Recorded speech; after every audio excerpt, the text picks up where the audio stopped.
वालेकुम, मैं हूं इरफान खालिद डिस्ट्रिक्ट राजनपुर से। PQNK फार्मिंग पर खुशामदीद। इस वक्त हम अपने फील्ड में मौजूद हैं और जिसके बारे में हम गाहे बगाहे आपको अपडेट भी करते रहते हैं। कहते हैं कि एक दफ़ा एक इलाके के अंदर जो है वो सैलाब आ गया, तो सैलाब की वजह से जो है एक बाहर का मेंढक जो है वो सैलाब में बहता हुआ गांव के कुएं के अंदर फंस गया। सैलाब जब उतर गया तो वो कुएं से बाहर ना निकल सका, तो कुएं में ऑलरेडी मेंढकों का एक ख़ानदान मौजूद था। तो कुछ वक्त के बाद उनके साथ दोस्ती हो गई। तो कुएं के मेंढक ने बाहर के मेंढक से पूछा कि तुम्हारी बाहर की दुनिया कितनी बड़ी है। तो बाहर के मेंढक ने बताया कि बहुत बड़ी है मेरी दुनिया। तो उसने जब कुएं के एक कोने से छलांग लगाई और कुएं के दरमियान में जंप लगाकर पहुंच गया। तो पूछा कि क्या तुम्हारी दुनिया इतनी बड़ी है? उसने कहा नहीं, इतनी बड़ी नहीं है, इससे बहुत बड़ी है। तो उसने एक कोने से जंप लगाया और दूसरे किनारे के ऊपर पहुंच गया। तो कहता है इससे बड़ी तुम्हारी दुनिया नहीं हो सकती। तो बात यह है कि कुएं के मेंढक के पास दुनिया का जो नक्शा था वो इतना ही था जो उस कुएं की लंबाई या चौड़ाई थी, क्योंकि उसको बाहर की दुनिया का पता ही नहीं था। तो लिहाजा इसलिए उसकी दुनिया वही थी। हमारा जो फार्मर है इस वक्त कुएं का मेंढक बन चुका है। उसकी दुनिया सिर्फ उतनी है जितनी उसको दिखाई जाती है।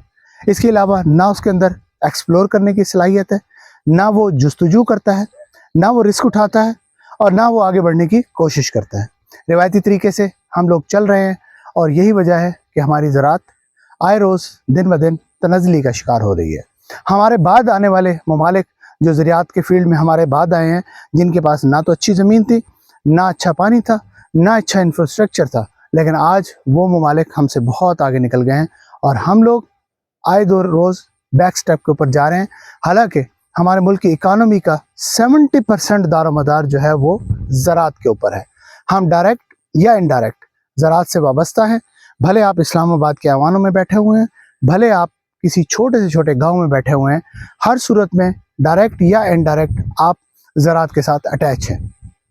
तो इस वक्त ज़राअत के हालात पिछले 5 साल से जो दिगरगूं जा रहे हैं, उसके अंदर यही है कि फार्मर जो है वो दिन ब दिन कर्ज़ों के अंदर दबता जा रहा है। फार्मिंग नाकाम हो रही है। एग्रीकल्चर हमारी बैक स्टेप के ऊपर जा रही है। जहां हम सिर्फ और सिर्फ अगर हम कसूरवार गवर्नमेंट को ठहरा दें तो ये भी मैं समझता हूँ नाइंसाफ़ी होगी। जहां हमारा बीइंग अ फार्मर हमारा जो फ़र्ज़ बनता था वो भी हमने अदा नहीं किया। हमने ना कोई डेवलपमेंट्स की, ना कोई इसके ऊपर रिसर्च की। और हाँ, एक और बात भी इम्पॉर्टेंट, वो ये कि जब किसी भी फार्मर का बच्चा पढ़ाई करता है, पढ़ाई करने के बाद वो किसी बड़े शहर में जाता है, तो उसके एम या मकसद वो सिर्फ ये होता है कि अच्छी नौकरी का हसूल। कभी भी किसी फार्मर ने अपने बच्चे को तालीम इसलिए नहीं दिलवाई कि वो तालीम हासिल करेगा और नई टेक्नोलॉजी सीख कर आएगा और ज़राअत के अंदर आके मेरा हाथ बटाएगा या इसके ऊपर इम्प्लीमेंट करेगा।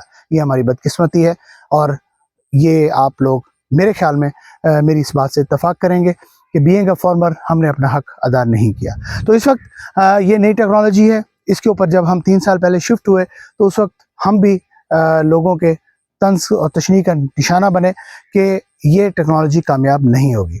रिवायती तौर पे ये होता था कि जब हम पौधा काश करते थे या बाग लगाते थे तो उसका तरीकाकार ये होता था कि बाकायदा तौर पे बाग के लिए, पौधे के लिए गमले बनाए जाते थे, यानी कि चारों तरफ से ज़मीन नरम करके और बनी दे दी जाती थी और पानी उसके अंदर भर दिया जाता था ताकि जो है ना भरवा पानी उसको लगाया जाए। लेकिन इस टेक्नोलॉजी के अंदर ये जो हमारी PQNK या पायदार कुदरती निज़ाम काश्तकारी है, उसके नज़दीक आप देख रहे हैं कि हमारा जो प्लांट है वो पानी से बहुत दूर है। तो उसके बावजूद ये प्लांट कितना हेल्दी है, आए दिखाता हूँ आपको। ये नीचे इसकी फ्रूटिंग की पोजीशन देखें। फ्रूटिंग ये कहाँ से लेना शुरू कर रहा है, ये देखें, ज़मीन से 1 फुट ऊंचे ये फ्रूटिंग स्टार्ट हो गई है इसकी, ये देखें। तो ये तो वो है फ्रूट जो है ना, हमने इसका भी झाड़ दिया है क्योंकि हम इससे अभी तक फ्रूटिंग बराबर कमर्शियल फ्रूटिंग हम इससे सर्दियों में लेंगे। ये गर्मियों की फ्रूट है जिसको हमने झाड़ दिया था, उसके बावजूद फ्रूट की ये पोजीशन है। माशाल्लाह फ्रूट हेल्दी है, शाइनी है और हर लिहाज से पौधा जो है ना माशाल्लाह सेहतमंद नज़र आ रहा है। कहीं भी पौधे के ऊपर किसी किस्म का स्ट्रेस नज़र नहीं आ रहा आपको। इस वक्त जून का महीना एंड होने वाला है, सख्त गर्मी चल रही है, पानी की शदीद कमी है, उसके बावजूद इस पौधे को कहीं से पानी की कमी का निशान जो है इसके ऊपर नज़र नहीं आ रहा है। तो अल्हम्दुलिल्लाह इस टेक्नोलॉजी के अंदर ये है कि हम जो है अपना पौधे को रेज बेड के ऊपर लगाते हैं, ऊंचाई के ऊपर लगाते हैं और पानी जो है वो दोनों तरफ इसके वाटर चैनल के अंदर पानी चलता है। और इसके अलावा दो दरमियान में ज़मीन खाली बचती है उसको हम ज़ाय नहीं करते और उसको हम कल्टीवेट कर देते हैं। अब इसके अंदर जो है ना हमने रेस बेड निकाल कर 2 बेड बने हुए हैं, इसके ऊपर हमने लूसन काश की हुई है और ये लूसन अल्हम्दुलिल्लाह ये दूसरे साल में जा रही है। तकरीबन मेरे ख्याल में कोई 9 महीने की 10 महीने की हो चुकी है ये लूसन। तो 10 महीने के अंदर हम इसके तकरीबन 9 लॉ कट चुके हैं। ये 9वां लॉ है इस वक्त जो कट रहा है। तो होपफुली एक लॉ और भी दे जाएगा, तो 1 साल के अंदर आप इससे 10 लॉ आसानी के साथ ले सकते हैं अच्छी मैनेजमेंट के साथ। अब अच्छी मैनेजमेंट क्या है, अक्सर लोग सवाल करते हैं कि जी आप बार बार अच्छी मैनेजमेंट का जिक्र करते हैं, तो ये अच्छी मैनेजमेंट क्या चीज़ है। नॉर्मली जो लूसन लगाया जाता है वो फ्लैट ज़मीन के ऊपर लगाया जाता है। आपको पता ही है रिवायती तरीके से जो भी काश्त करते हैं लूसन उनको पता है कि अभी वो फ्लैट ज़मीन के ऊपर लगाया जाता है।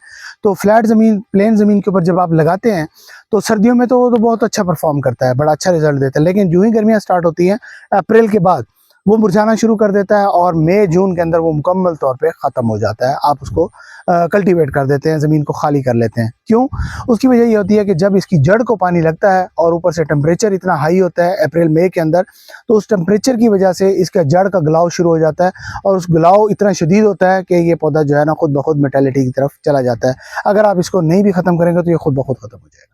लेकिन हमारा क्योंकि ये लूसन रेज बेड के ऊपर है और ऊंचाई के ऊपर काश्त है, तो उसकी वजह से ये है कि हम वाटर चैनल में पानी चलाते हैं और बेड के ऊपर पानी को नहीं चढ़ने देते, तो इसको मॉइस्चर पहुंचता है, सिर्फ नमी पहुंचती है, जड़ को पानी लगता ही नहीं है। उस सूरत के अंदर ना जड़ के अंदर गलाव होता है, ना उसके अंदर कोई और किस्म की फंगस वगैरह पैदा होती है।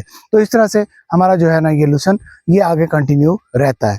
तो इसका दूसरा फ़ायदा ये होता है कि इसकी कटाई जो है वो बहुत ही आसान होती है एज़ कम्पेयर टू प्लेन। इसकी कटाई बहुत आसान होती है और इसके अलावा जो है गर्मियों के अंदर जिस वक्त चारा जात अमूमी तौर पे वाफिर मिकदार में मौजूद होता है, उस वक्त हम इस लूसन को जो है वो काटने के बाद इसका हे तैयार कर लेते हैं, यानी कि इसको खुश्क कर लेते हैं। खुश्क करने के बाद हम इसको स्टोर कर लेते हैं। इन फ्यूचर सर्दियों के अंदर ये फिर हमारे काम आ जाता है। तो इस तरह से हमने एट ए टाइम एक ज़मीन के अंदर कई फ़ायदे ले सकते हैं। इस वक्त ये अमरूद का बाग लगा हुआ है, हाई डेंसिटी के ऊपर है। इसके अंदर प्लांट टू प्लांट जो डिस्टेंस है दोनों प्लांटों का, तो ये लाइनों का ये डिस्टेंस जो है हमारा 15 फीट का है और पौधे से पौधे का जो फासला है वो 5 फीट का है।